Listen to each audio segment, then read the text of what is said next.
King of Podcasts Radio Network proudly presents the Wrestling is Real podcast, because wrestling needs us.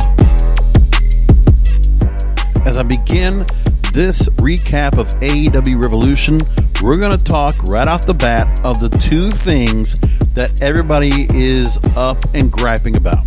Okay? Two criticisms. I know everybody in the IWC is going to talk about this. I'm just going to say it.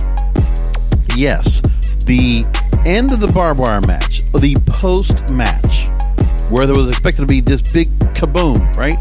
Marvin the Martian would be like, where's the kaboom? Where's the earth-shattering kaboom, right? Got it. It looked bad. It was about as bad as when we used to have the New Blood in the Millionaires Club, right? Back in WCW, when you were expecting that red slime or the blood to come out from the top of the rafters. I remember when Kevin Nash was supposed to get that on a episode of Monday Nitro, or assuming not, no, Thunder, and it was a complete miss. And of course it was taped. It looked horrible, and Nash had to sell it because barely any of the red blood got on him because they didn't put it in right, whatever it was. And I'm sure, look, we can talk about what was the match? Oh yeah, the electric fence. What was the match that the Dudleys were in? 3D was in TNA. What was that? Oh, it was wasn't the electric cage match? Wasn't that the one that they were in match? Wasn't it TNA electric steel cage? That's right. You want to talk about a real shitty ass match? The ending of that. But the difference is the entire match of the exploding barbed wire match was really good.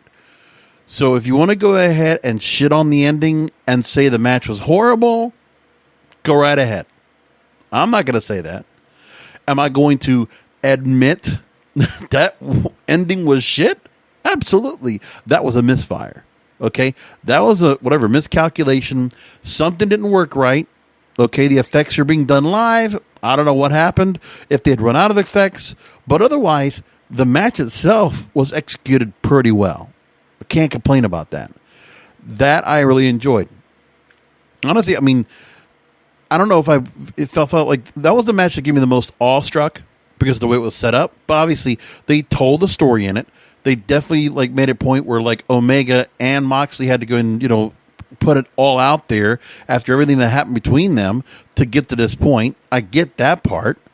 I get where Moxley's going to probably get written off of storylines for a while because of this. And I also got why Kenny Kingston came out to save his friend, even with all the shit they went through. It's quite a story they told. I like the story a lot. I think the way they finished it off was good. The ending, the explosion, okay, you want to sit back on that? But you got to AEW defend AEW, defend AEW. See, you're not a WWE mark. Da-da-da-da-da. I got it. Yes. I know what you're going to say. I've been around doing this damn show for 8.5 years. I know what you're going to do and say. I am watching Twitter. Okay. I even know what the other podcasters are going to do because I listen to it. I could go right now, listen to JD from New York. I could listen to Sunday Night's Main Event. I could go listen to Don Tony or whoever, or Wrestling Super, whoever else you want. Yes, they are going to rail at the end of that match, and they might spend 30 to 60 minutes on it. I only need to spend about 3. I'm going to admit it happened off the top. Okay, admit mistakes. Yeah. You know, when it happens to AEW, man, you want to talk about the bubble WWE fans out there, the casual fans, the fans that are just loyalists to that brand, the major leagues, right? The major leagues, they're all going to shit on this. And rightfully so. Go right ahead to your heart's content. I hope you enjoy that, but you're not going to hear that on this program. The other criticism, number 2, was Christian being revealed as the Hall of Fame worthy main eventer being signed by AEW. This was just as important as when Christian decided to go and leave for TNA.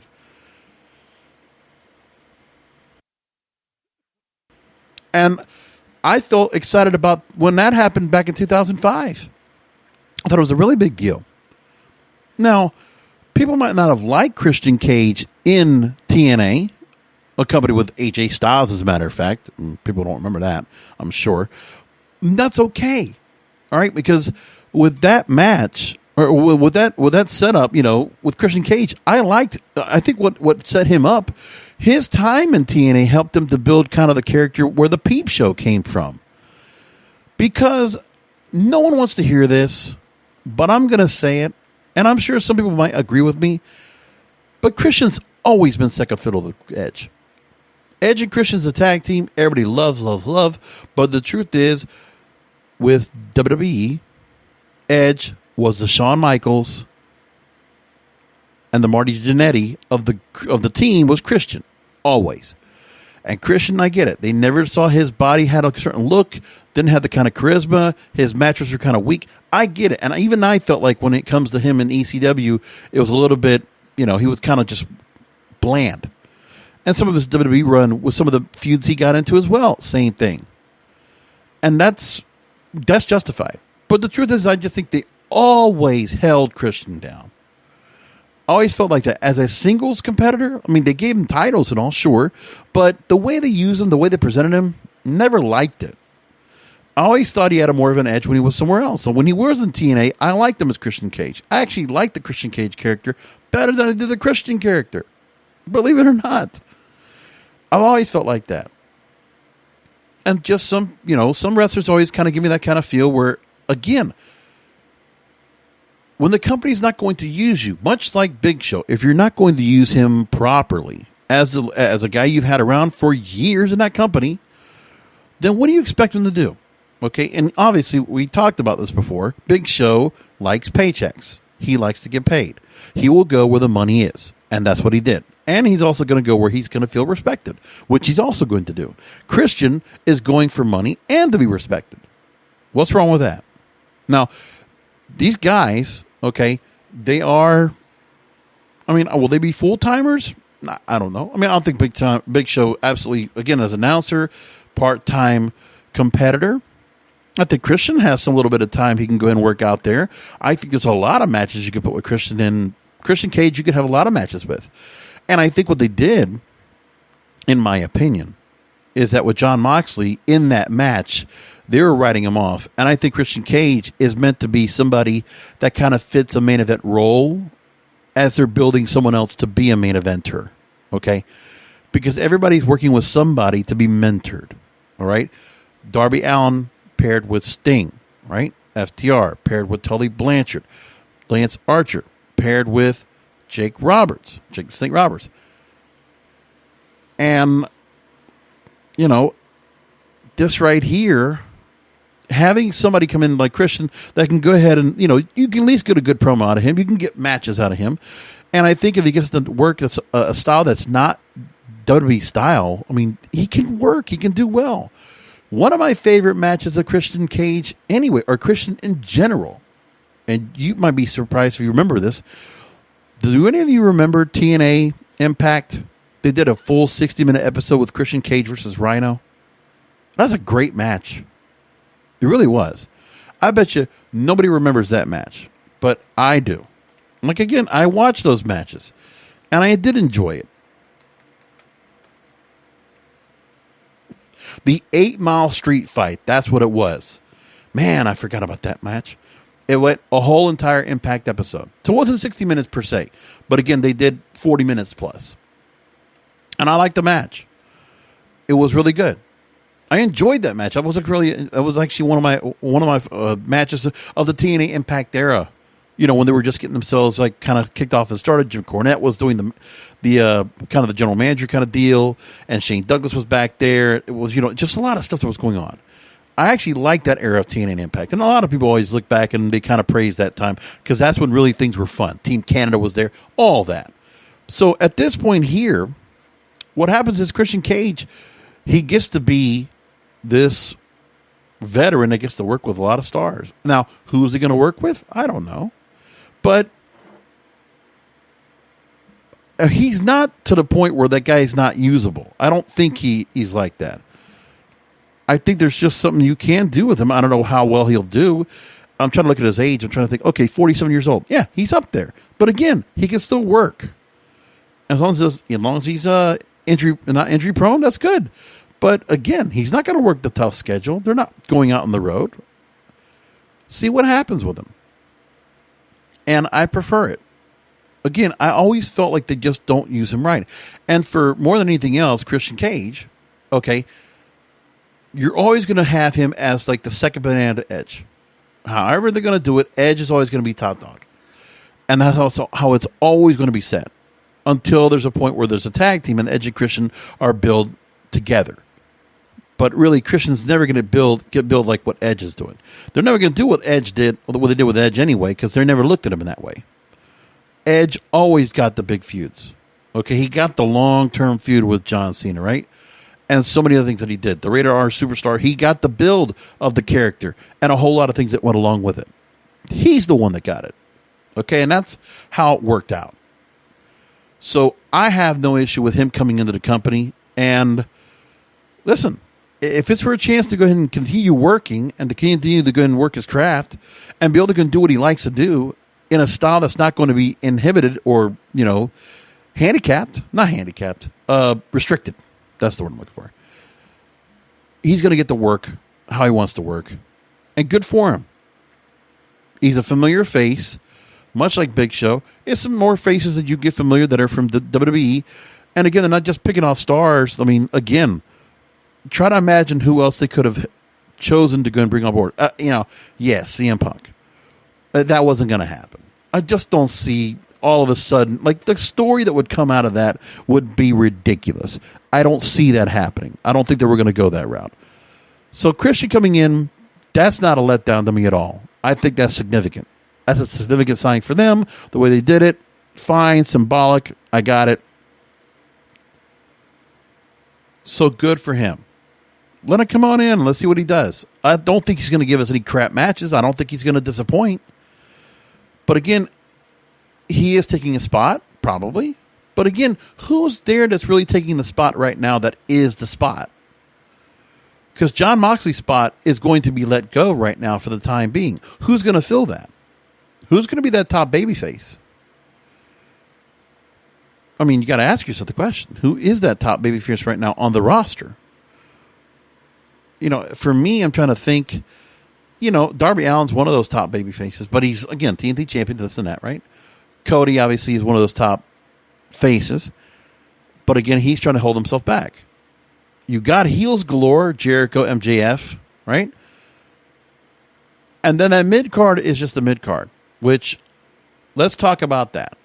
Again, I've already said my piece of what I wanted to say about those two major criticisms.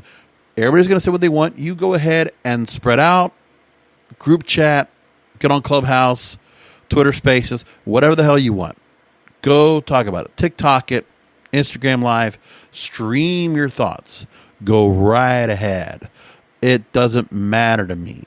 Now, in terms of the whole show in general, starting off, I didn't mind the show being on a Sunday. I know usually we have it on Saturday, but again, to have the traditional Sunday was nice. Actually, I did like that. It was kind of weird to go and get the show started off at 8 o'clock. That did feel kind of weird.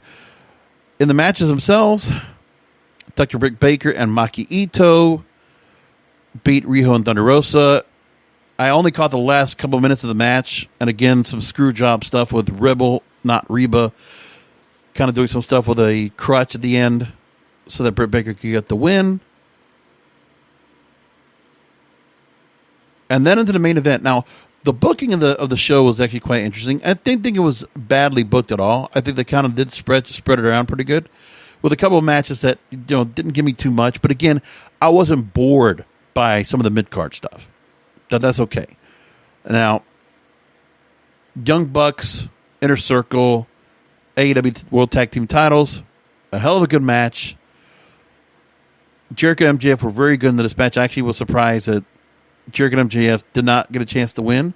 But again, they gave them chances. But of course, the story was really good. The story they told, getting into this here, the way it was portrayed, really good match. So there's not much to say about that. That was a very good match. A lot of, showboating and stuff by the Inner Circle. Good stuff there. They're now going to have a war council, so they're going to probably be making some changes, and you can already kind of tell that MJF, because of the loss here of the tag team titles, because of the issues with Sammy Guevara, because of some of the other things that are going on, this is where I think the turn comes in where MJF now takes over Inner Circle, because you kind of just hear the little tells throughout. That's where I think they're going to go next. Casino Tag Team Royal Battle Royal for their future AEW World Tag Team Championship match. It was some of the tag teams were very not so interesting to me, but again, the way they set up was pretty good. In terms of Natural Nightmares, QT Marshall, he dropped off, and now they got a break apart. And they haven't explained the story as to why QT Marshall and Dustin Rhodes have decided to go ahead and split. Where the pull apart is right there. Dark Order, I can't get into much. They just kind of just are there. Gun Club, same thing. Pretty picture. A lot of low-end dark wrestlers that are in this. So if you're really in the dark, then you kind of like the differences of certain tag teams that are in there. Again, there was nobody that stood out more in some of those teams, like the Sydal Brothers or the Gun Club or the Pretty Picture, right? You got a lot of those low-end kind of jobber tag teams that are just on the low end of the circle. And then towards the top of that group in the Battle Royal, you'd have to put Butcher and Blade and Private Party and So-Called Uncensored, and I'd put Inner Circle, and yeah, that's what I'd put in on the whole set, and Death Triangle, which Death Triangle won. And to see Phoenix and Pac up against Young Bucks, that's a hell of a match. And don't forget if they're going to have that coming up on TV this week, or if that's going to be coming up soon. So everybody got a little bit upset because of the Nyla Rose losing in the Women's World Title Tournament. So Ryu Mizunami, which, again, they just gave a straight-up Japanese match, which wasn't bad. 15 minutes they gave the match. And I thought they did fine, And again, they had it where you had more issues with Maki Itoh, Britt Baker, the kind of attack there. Riho Thunder Rosa coming in. So obviously there's some things that are going on right now with the Women's World Title. There's not much of a say of who's going to be doing what. So where they go next, they haven't said much about. But Hikaru Shida, again, strong champion. But to find the next couple of competitors they're going to have that really just stand out. Nyla Rose has been the one, but are they going to go ahead and bring Britt Baker up to that level? Is that where they're going to go next with it? That's the idea. Match, I really didn't care much at all. Well, the next two matches, I was like, it's fine. Like, they definitely put time to build the mid-card feuds. They're definitely not, they don't lack on taking time to build some detail to some of these feuds that they can put for the mid-card. So they do the job.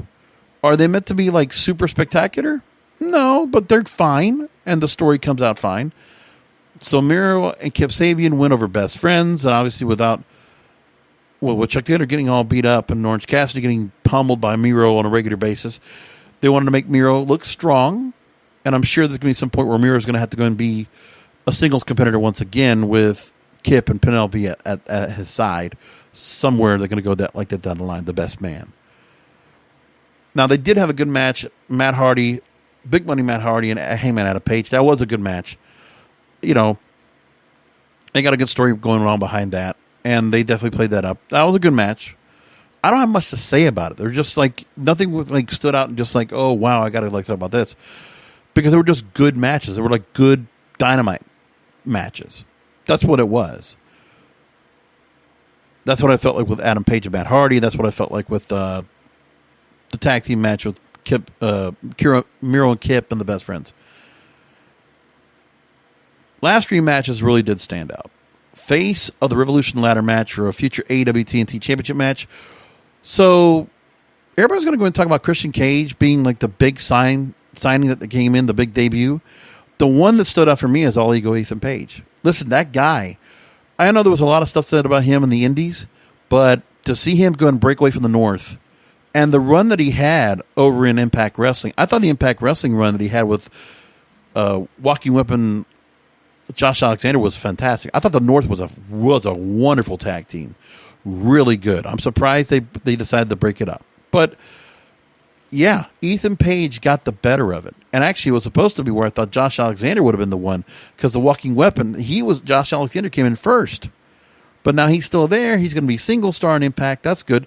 But Ethan Page has a lot to be said. He's good. He's kind of like an Eli Drake kind of feel. Cocky, got a good talk, and he can cut a good promo. He can work really well. He's got a good look. That makes sense. Like, I can see, there were going to be some companies that were going to look at him anyway. And AEW was the spot. So he steps up. He goes to AEW, has a pretty good run in the match. Lance Archer obviously was one of his detractors from winning the ladder match. Scorpio Sky, after all this time, he had a chance to go up to the TNT title match in a match with Cody last year. One of those featured matches where Cody held the belt, and he was doing really well with it. And now Scorpio Sky gets a chance again. Him and Darby Allin. So that match is this week on Dynamite.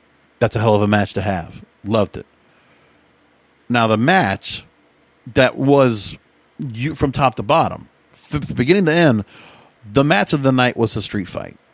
Darby Allin and Sting versus Team Taz, Brian Cage, Ricky Starks. This is very cinematic, good style. Like the stylist of it, like you want to talk about, younger crowds should appreciate that kind of match. I think they got to see that. Kind of had, it was just, you could tell, like, real film look, bit of Final Deletion kind of feel to it, with a Boneyard match feel to it, and it was a straight up. And Darby Allin really took some moves that were just crazy. Like, some of the spots they did were fantastic. Brian Cage carrying Darby Allin over up a flight of stairs, and Darby Allin doing a elbow drop off of some big scaffolding, something, I don't know what it was, top of the stairs down to something, whatever it was, and Sting looking great in this type of match. The use of Sting was incredible. Sting looked really good in this match. It was good to see these guys win. Wonderful match. Good way to put it together. It was excellent. I really enjoyed the street fight. That was a really well done match. And Darby Allin looked good throughout. And Sting has helped elevate Darby Allin to a point. I really feel like Darby Allin's a big deal now. He's getting to be one of those strong main eventers. Is he a guy that down the line he drops the TNT title? Does he become a number one contender for Kenny Omega? You could do that. I think they've done an excellent job. I mean, MJF, you pulled him into the inner circle stuff, and, the singles build for him has kind of like been kind of backburner. But again, who he's working with is really just good stuff for him. Like, this is good for him to build what he had. Like the original build MJF when he had the screw job on Cody. Now he's going to do the screw job on Jericho and the inner circle. That's just a hell of a storyline to tell.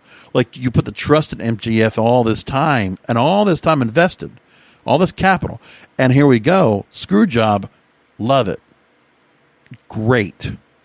That is what you want to do. So excellent there.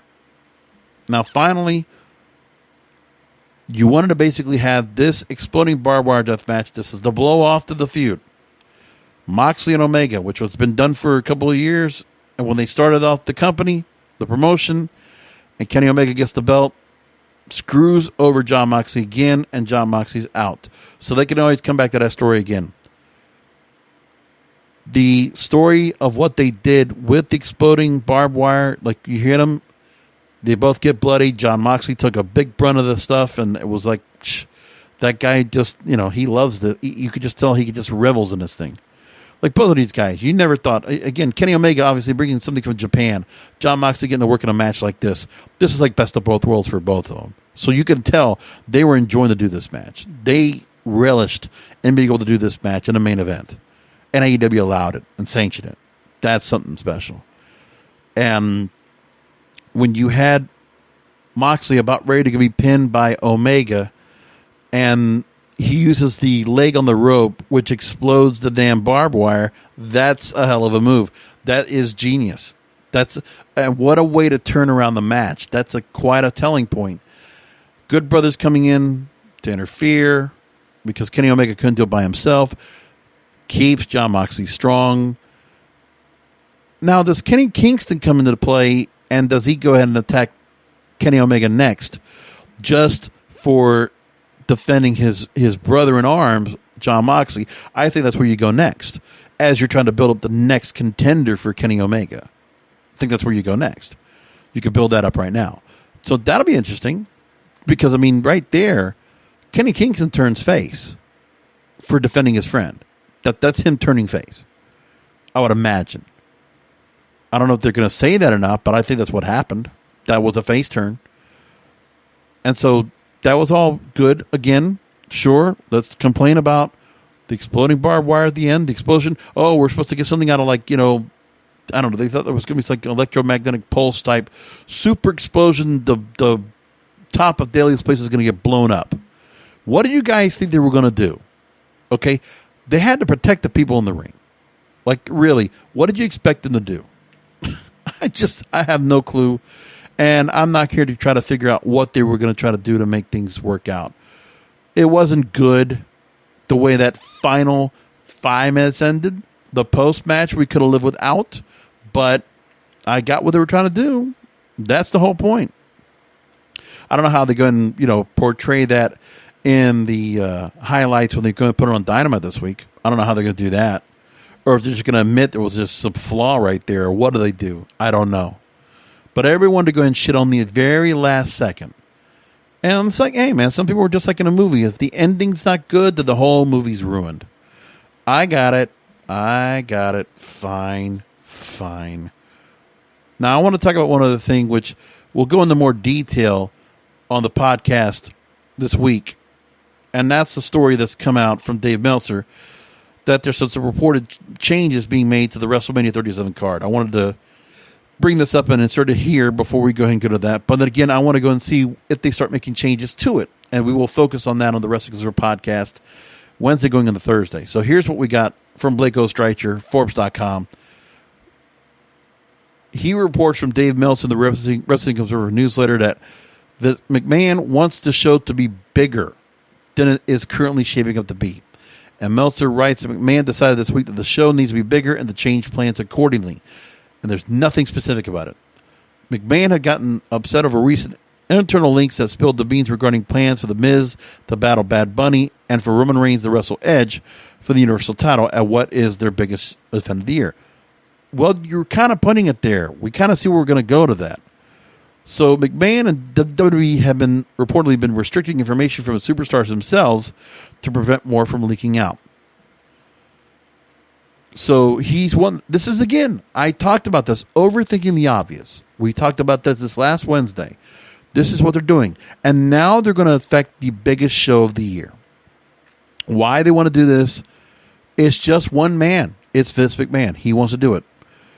He's now unhappy, not just with league plans, but also the planned direction of some penciled-in matches at WrestleMania 37. So again, we only have 2 matches official. Roman Reigns versus Edge for the Universal Championship and Sasha Banks versus Bianca Belair for the SmackDown Women's title. But they have laid the framework for other key matches, which could be Randy Orton versus Bray Wyatt, Drew McIntyre versus Bobby Lashley for the WWE Championship, and Cesaro versus Seth Rollins, among others. So, expect some changes. There's a reason why Daniel Bryan's been injected into the storyline with Edge and Roman Reigns. We see that, right? So there's that part. And then, they haven't gone in the direction yet with Miz and Bad Bunny yet to kind of get that started up yet. So we don't know what they're going to do. And to make it bigger, Vince, what are you going to do to make the event bigger? If you want to try to make it bigger, what you could do, well, there's a couple things, I'll tell you what Vince could do. You want to really be crazy about it. Start paying up Ronda Rousey to come back. She could take on Asuka. Or put her with Charlotte Flair in there. Or make her where Asuka loses the belt to Charlotte Flair at Fastlane. And then Charlotte Flair versus Ronda Rousey. Bring us that match that everybody was expecting a while back. You want to do that? Okay. And then when it comes to Brock Lesnar, go ahead and sign him another time, right? And put him in the ring with Bobby Lashley for Universal Championship. Or excuse me, for the WWE Championship. Go ahead and do that. Give us those 2 matches. You want to make the show bigger? There you go. That's what you can do. Otherwise, I have no clue what Vince McMahon could possibly think he could do to make the show bigger. I don't know. I have no clue what he thinks he's going to be able to do. But, again, I'm going to sit around and talk about it. I'm going to see what he does. As always, just funny. We're going to leave it there around 30 minutes tonight. And we'll come back with the Wrestling Control podcast. And again, as for AEW Revolution, it was a B. Not B plus or B minus, but just a straight B. Again, the barbed wire match was a little bit much. And, the mid-card, I don't know if it's just like I'm just not getting rubbed off by certain stars that they have in the mid-card that they just kind of like to build up. But it wasn't bad. I mean, mid-card feels like mid-card. It's not bad mid-card. It's just mid-card. And you could definitely tell they feel like that when it comes to that, or main eventers. And, the company's been around long enough where they need to go and get something else where some pushes need to be made where there's some super pushes. Like, we got stars that are making the runs and they're making win after win after win. But again, it's like, what does need to happen is if there are certain stars they want to have that, of course, they always make it where some wrestlers are on every week and some are not, that you might want to do a little bit of that just to kind of get started on getting some main eventers over. So they've done it with Darby Allin until some point, but again, they haven't had him wrestle much. And MJF the same way. So I don't know if it's just kind of just making it special or not, but, I'm not complaining too much about it. I just think that there's more that can be done. Like, I'm trying to find who else is like a real star that's like really getting built up here. And then where some of these new stars they have been bringing on board, some of these bigger names that are from WWE. I know, that's what everybody's talking about. Oh, look at these cast-offs, these retreads, these secondhand, people they got, these recyclables. Right, I got it. They're going to all complain about it. They're everyone's going to have their own little number to say, right? So let all those other podcasters go ahead and spend 3-4 hours on it. I'm spending 30 minutes. I've made my peace. I'm good with it. And I will talk to you later this week for another Wrestling is Real podcast, because wrestling needs us. Thank you for listening to the Wrestling is Real podcast. You can find all previous episodes at WrestlingIsReal.com or subscribe to the show on all major podcast outlets, including Apple, Amazon, Google, Spotify, and iHeartRadio. Follow the King of Podcasts on Twitter, Facebook, and Instagram at King of Podcasts, and search King of Podcasts on YouTube, or type youtube.com/JBRASCO951. This has been a presentation of the King of Podcasts Radio Network.